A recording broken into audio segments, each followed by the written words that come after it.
Maintenant, je vais vous présenter un peu plus en détail comment on contrôle le phare et ses différents modes. Donc le phare a 3 modes. Donc un mode intelligent, un mode manuel et un mode à sélection automatique. Donc ce mode-là permet de switcher entre le mode intelligent et le mode manuel automatiquement. Ruditech recommande d'utiliser ce mode-là pour éviter d'user les moteurs prématurément en pleine journée quand c'est pas nécessaire, quoi. Donc c'est pour ça il recommande d'utiliser plutôt le mode intelligent la nuit uniquement. Et c'est pour ça que ce troisième mode est important. Donc déjà pour le fonctionnement basique, quand on a allumé le phare, quand on a installé le phare, lorsqu'on appuie sur le bouton de lumière, donc le halo s'allume à la couleur qu'on a présélectionnée. Et ensuite, il y a deux possibilités. Si le phare est éteint, donc on allume en appuyant une fois rapidement sur le bouton. Et si on appuie une deuxième fois sur le bouton rapidement, on passe en mode full puissance. Donc ça, c'est déjà une première chose. Ensuite, la molette permet de base de régler l'inclinaison du phare, donc le monter ou le descendre, que ce soit aussi bien en mode manuel qu'en mode automatique, en mode intelligent. Donc ça permet, il faut jamais régler le phare à la mano comme ça, quoi, parce que sinon on abîme le moteur. Donc on laisse passer la moto. Bref. Ensuite, donc ça c'était pour les réglages simples à appui simple. Ensuite, l'appui long va permettre de switcher entre les modes manuel et intelligent. Donc un appui de 1 seconde permet ou d'activer ou de désactiver le mode intelligent. Ensuite, si on veut passer en mode d'autosélection, il faut rester 3 secondes. Donc on compte jusqu'à 3, 1, 2, 3. Hop, et là il est en mode, quand ça clignote, c'est qu'il est passé en mode d'autosélection. Donc il va s'adapter en fonction de la luminosité ambiante. Pour changer les couleurs du halo, il faut rester appuyé jusqu'à ce que le contour devienne rose. Là c'est rose, on relâche. Ensuite, en tournant la molette, on a accès aux différentes couleurs et effets LED, en tournant à gauche ou à droite. Donc si je veux par exemple une couleur en arc-en-ciel, je l'ai. J'ai sélectionné et là je rappuie une fois sur le bouton pour valider la sélection. Donc c'est très intuitif. Et il y a une dernière petite chose à savoir, c'est que vu que le phare a un capteur de luminosité, on peut aussi régler la sensibilité du capteur.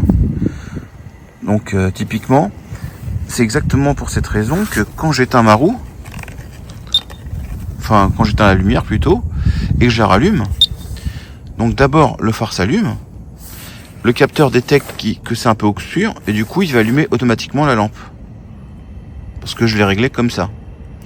Mais sorti de la boîte, moi il était éteint. Et pour forcer l'allumage, il fallait appuyer une fois sur le bouton.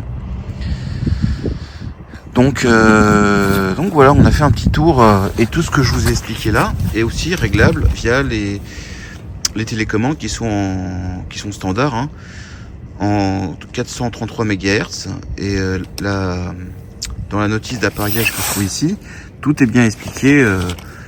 Si jamais une télécommande tombe en panne, on peut en prendre une autre, une télécommande copieuse en 433 MHz pour appareiller le phare. Donc c'est très très bien documenté. Là on est sur une descente de la coulée verte et vous voyez le phare s'adapte parfaitement à l'angle. J'ai beau accélérer, il éclaire toujours à peu près au même niveau. Donc ça marche extrêmement bien. Là vous voyez, on va faire un petit test. J'accélère à fond, ça éclaire toujours au loin, ça se réajuste. Je freine comme un porc, hop, et ça se réajuste. Ça éclaire toujours à une distance optimale. Voilà. quand j'accélère, ce qui est super, c'est que ça éblouit pas les vélos, ni les passants, ni rien du tout, quoi.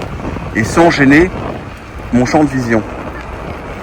Alors là, j'ai passé le phare en mode manuel pour que vous voyez à peu près la différence. Donc là, en mode manuel, le phare est comme l'origine, il bouge pas.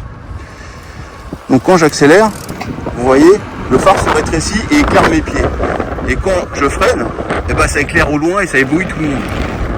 Et dans les montées, c'est encore plus flagrant parce que quand on est dans les montées dans le noir, on voit rien, ça a tendance à éclairer nos pieds.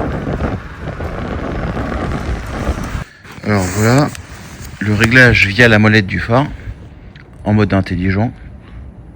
Donc en tournant la molette, ça monte ou ça descend. Maintenant, je vais faire une petite démonstration de la captation de lumière. Donc là, je mets ma main devant le phare, histoire de propager la lumière sur le capteur, et le phare va s'éteindre automatiquement. Hop, là j'enlève, il détecte qu'il fait nuit, hop, il se rallume. Maintenant, je vais vous expliquer comment avoir le réglage parfait du phare. Donc pour avoir le réglage parfait du phare, il faut faire 3 choses. Donc bien régler le flux lumineux à l'avant, c'est simple. Activer l'autosélecteur de mode en restant appuyé sur le bouton 3 secondes. C'est ce qui permettra de détecter qu'ils se mettent en mode intelligent la nuit et pas le jour. Ça permet d'économiser les moteurs. Mais pour que ça fonctionne, il faut activer le mode, comme ils disent, auto-on, auto-off, c'est-à-dire le capteur de lumière. Et pour l'activer, faut avant tout bien configurer la sensibilité à la lumière. Donc voilà. Donc une fois que ces 3 étapes sont faites, il n'y aura plus jamais besoin de toucher au phare. Donc quand on rentrera chez soi, le phare il s'éteindra tout seul parce qu'il y aura de la lumière. Et quand on ira dehors la nuit, il s'allumera. Ou quand il fera jour, il restera éteint. Ou à la limite que avec le halo qui fonctionne. Ouais, c'est vraiment incroyable parce que ouais, ça éclaire extrêmement loin sans gêner les utilisateurs. Franchement, ça apporte un confort de ouf. Une autre petite chose, c'est que pour moi cette technologie est vraiment révolutionnaire, vraiment, et j'estime que tous les constructeurs de roues devraient intégrer ce genre de système de base, quoi, en standard. Ça marche tellement bien qu'on y a goûté, on peut plus s'en passer, hein. C'est vraiment intuitif et on n'a plus jamais à régler son phare dans la nuit où on ne sait plus klaxonner par les voitures parce qu'on éclaire trop. Franchement, c'est un accessoire indispensable pour la sécurité. Et en commandant directement sur le site avec le code Ride Unity, vous aurez une petite réduction. Mais à tous ceux qui veulent donner de la force un peu à ce nouveau créateur, n'hésitez pas, hein. Comme l'a dit un ami, l'argent est politique.